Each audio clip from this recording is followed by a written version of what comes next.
l'an 1 de la libération de Kidal, cette grande ville du nord du Mali. L'an 1 de la libération de Kidal coïncide avec la fin de la liquidation des actifs ou même des passifs de la MINUSMA ici au Mali. Chers peuples d'Afrique, recevez nos salutations. Aujourd'hui, d'ailleurs, j'ai été à une conférence de presse organisée par CDM, Collectif de défense des militaires. Nous saluons le président Tangara au passage. Ça s'est fait un an de la libération de Kidal, même s'il reste encore à sécuriser d'autres endroits. En ce moment précis, nous avons une pensée pour les victimes militaires civiles de la localité de Badiangara, d'autres localités au Mali. La sécurité, c'est un processus. Ça revient progressivement. Il était question d'abord de libérer le pays physiquement et là maintenant il s'agit de sécuriser progressivement parce que l'ennemi face auquel nous faisons face, il a un visage multiple. L'an 1 de la libération de Kidal, qu'est-ce que nous retenons? Qu'est-ce qui s'est passé? Rien que des leçons à tirer. L'an 1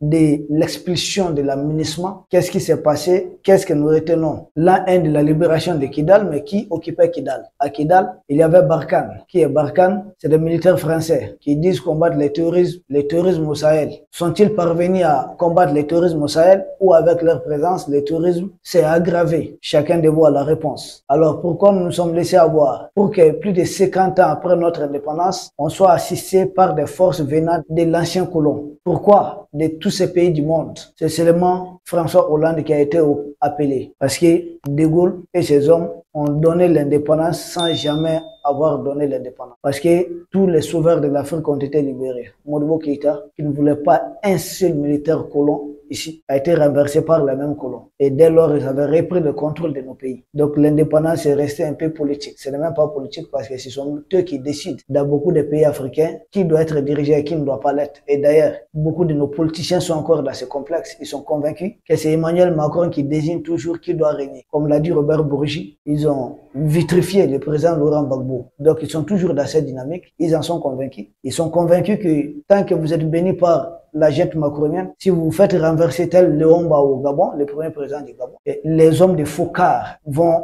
vous ramener au pouvoir. C'est qu'ils ont voulu expérimenter avec Bazoum, mais les gens devaient comprendre que du temps de Léomba jusqu'au temps de Bazoum, c'est une époque qui vient de prendre fin. Parce que Léomba a été renversé, ramené. Bazoum, depuis qu'il est renversé, et c'est fini pour lui comme ça. Donc, les choses ont changé, les temps ont changé, ce n'est plus la même chose. Un an de la libération de Kidal, on doit en parler. Pourquoi des groupes armés venus de la Libye et de toutes les parts sont parvenus à occuper un pays avec une armée qui avait plus de 50 ans d'expérience? Parce qu'on a laissé nos armées se faire désarmer par les politiques qui ont dirigé nos pays. Au nom de quoi? Nous ne savons pas. Mais ce que nous retenons, c'est pourquoi nous disons qu'il n'y a que des leçons à retenir. Sans une armée forte, votre pays ne vous appartient pas. C'est l'armée qui conditionne la souveraineté politique. C'est l'armée qui conditionne la souveraineté économique. C'est l'armée qui conditionne la souveraineté énergétique. Si vous n'avez pas une armée forte, et vous conviendrez avec moi que si Poutine n'avait pas une armée avec des armes nucléaires, longtemps il serait envahi par les troupes de l'OTAN dans leur ensemble. Ça, vous le savez quand même. Vous savez que si Kim Jong-un n'avait pas toutes ses armes et missiles, maintenant, ça allait trouver que son pays a été envahi. Vous conviendrez avec moi que si Kadhafi a été envahi, c'est parce qu'il n'a pas les mêmes armes que Kim Jong-un. Vous conviendrez avec moi que si le Sahel est envahi, c'est parce que le Sahel n'est pas armé comme la Turquie. Vous conviendrez avec nous que si le Soudan est dans cet état, c'est parce que le Soudan n'a pas la puissance militaire de l'Iran. Donc, la souveraineté africaine, ça doit passer forcément par les armes. Sans les armes, on est en train de nous tromper. Des gens qui disent, on amène nos bases militaires pour vous sécuriser. Demandez les pays africains qui abritent les bases militaires des impérialistes, quel est ces pays qui est réellement indépendant ou qui connaît la prospérité avec leurs bases. Ça n'existe pas, ça n'existe nulle part. C'est pourquoi l'an 1 de la libération de Kidal, c'est des leçons que nous devons tirer, c'est des choses que nous devons retenir, c'est des livres peut-être qui peuvent même en sortir. Parce qu'on a vu les pseudo-démocrates amener des groupes armés à Kidal et puis limiter l'armée malienne à Anefis, empêcher l'armée malienne d'aller à Kidal. C'est ce qui s'est passé. L'an 1 de la libération de Kidal, nous retenons la fameuse force qui s'est fait appeler, il faut le dire, à ramener des groupes terroristes à Kidal. Mais c'était suite à un accord franco-algérien. Parce que nous savons, chacun de ces pays entretient plus ou moins ou bénit plus ou moins un groupe. Et Alger s'était vu trahir avec des groupes pro-France qui ont déclaré unilatéralement l'indépendance. Or, des questions de dépendance à ce niveau, ça n'arrange pas trop l'Algérie parce que selon Alger, les Touaregs de son côté peuvent aussi être tentés de demander l'indépendance. donc avoir des problèmes. Donc Alger veut cantonner les problèmes et les vassaliser totalement. Parler d'une autonomie, accord d'Alger ou autre, mais tout est question du bloc 20, du bassin de Taodeni, qui regorge d'immenses hydrocarbures. Nous autres, l'an 1 de la libération de Kidal, nous devons dire que nos ressources naturelles ne doivent pas être une malédiction pour nous. Bien au contraire, nos ressources naturelles, nous devons en profiter comme d'autres en profitent. Nos ressources doivent être le socle de notre développement et non pas de notre malheur. Ce n'est pas parce nous avons des hydrocarbures et autres que des enfants maliens doivent mourir. Au contraire, cela devait prolonger l'espérance de vie des enfants maliens. Pourquoi? Quand un pays africain est aussi riche naturellement, connaît tous les problèmes du monde. Je vais citer les pays du Sahel, je vais citer le Soudan du Sud avec tous ses pétroles, je vais citer la RD Congo, un scandale géologique, je vais citer d'autres pays encore africains riches mais qui connaissent de tels problèmes, ou sauf si les pays acceptent de se vassaliser totalement à Emmanuel Macron, tel Denis Sassou Nguesso à son âge qui court toujours derrière Emmanuel Macron, tel Alassane Dramane Ouattara qui fait manger du chocolat au neveu d'Emmanuel Macron. Chez lui-même, le chocolat c'est un luxe. Des dirigeants africains, l'un de la libération de Kidal, soit vous choisissez votre fauteuil et là ils vous laissent tranquille, tels ceux qui ont signé l'accord d'Alger ici, soit vous choisissez les pays et là vous allez vous battre, vous allez combattre les colons. C'est ce que les dirigeants patriotes de l'AS sont aujourd'hui en train de faire. La haine de la libération de Kidal, ça coïncide évidemment avec la liquidation de tout ce que l'aménagement avait ici. Qui faisait l'aménagement au Mali? On dit force de maintien de la paix. Mais il faut qu'il y ait une paix pour la maintenir. Là où il y a la guerre, comment on va maintenir la paix? Donc, on amène une force de maintien de paix dans une zone de guerre. Or, là, c'est du sens contraire. Ce n'est pas possible. C'est paradoxal, ça. Il fallait amener une force pour terminer la guerre. Une force de fin de la guerre. Et après, maintenant, à la fin de la guerre, cette force peut se transformer maintenant en une force de maintien de paix. Donc, regardez les autres pays africains où il y a ces fameuses forces de maintien de paix. Elle est parvenue à maintenir quelle paix? Au niveau de Kivu,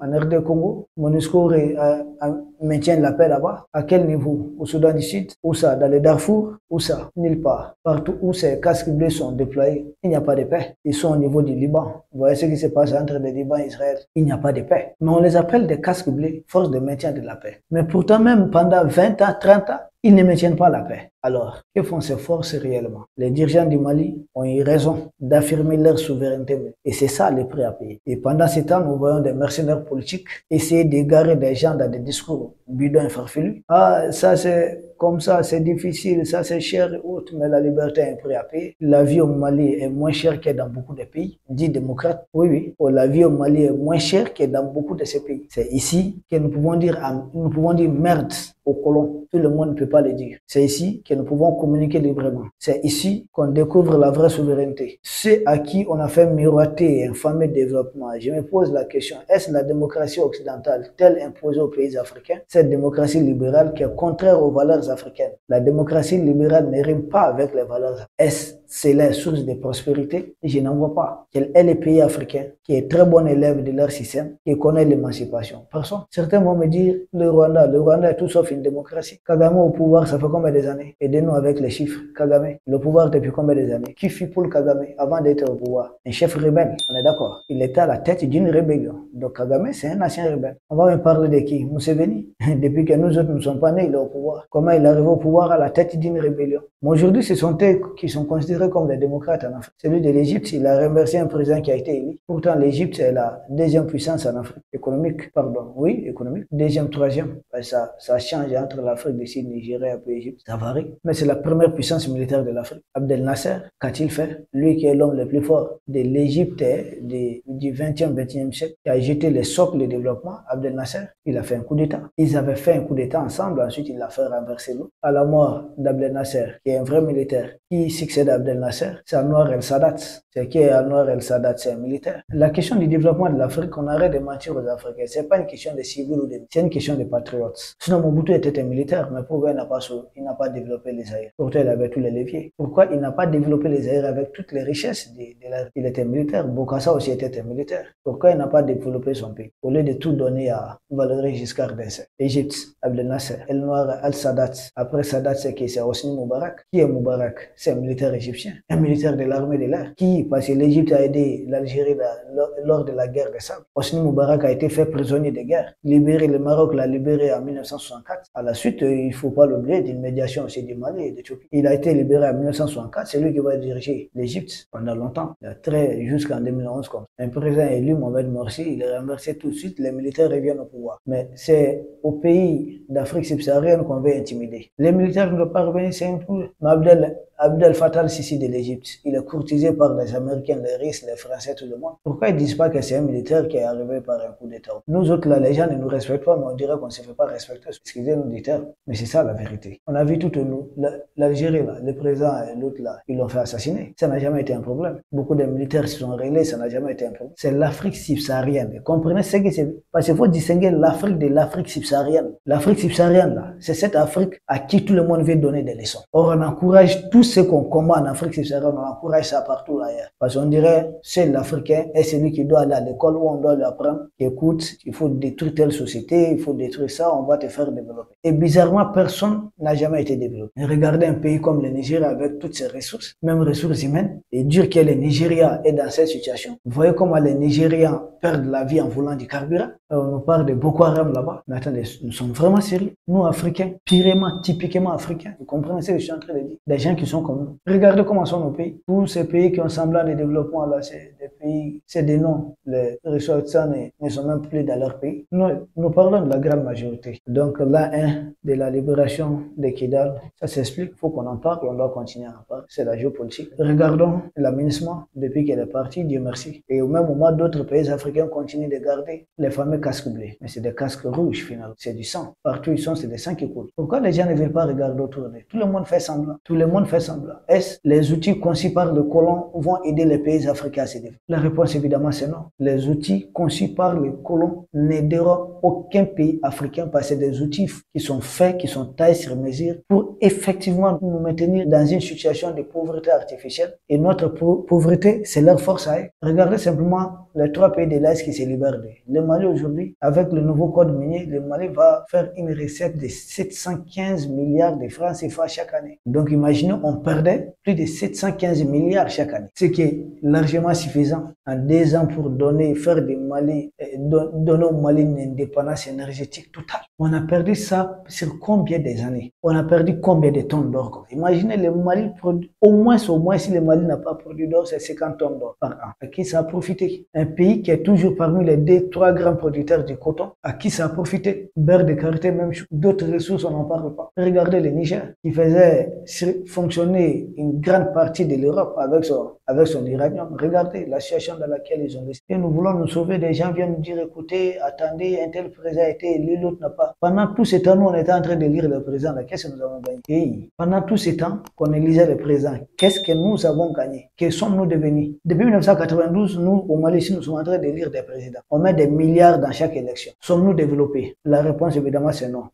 Nous tentons une méthode à l'ancienne. Nous avons besoin des hommes forts qui vont faire des institutions fortes. Nous avons besoin des hommes forts qui vont affirmer notre souveraineté économique, qui vont affirmer notre souveraineté sur nos ressources et ces ressources-là pourront nous profiter. Nous avons besoin des hommes forts qui vont aider à sécuriser notre pays pour que les citoyens puissent prospérer tranquillement. Nous avons besoin des hommes forts qui vont repousser les ennemis pour permettre aux enfants du pays, aux enfants de l'Est, de travailler en toute quiétude. Nous avons besoin des hommes forts qui puissent nous permettre, nous aussi, de nous développer. Mais amener des gens qui disent que non, c'est Macron qui peut faire des présidents, mais ils seront toujours présents et ils seront toujours développés avec leur famille, mais le peuple dans son ensemble va malheureusement crever de la famine, de la misère. C'est ce qui s'est passé, c'est pourquoi il n'y a pas de route, il n'y a rien. Et aujourd'hui, nous sommes en train de reprendre les choses. On est en train de faire beaucoup, on est en train de récupérer beaucoup de sous. Et c'est juste une question de temps. Nous sommes en train de faire des centrales solaires. On est en train de vouloir réparer les barrages hydroélectriques. Nous sommes en train de créer même une industrie de défense. Nous avons Kidal, nous avons beaucoup de... Dieu merci. Tout ça grâce à notre souveraineté militaire. Cher peuple d'Afrique, merci à vous.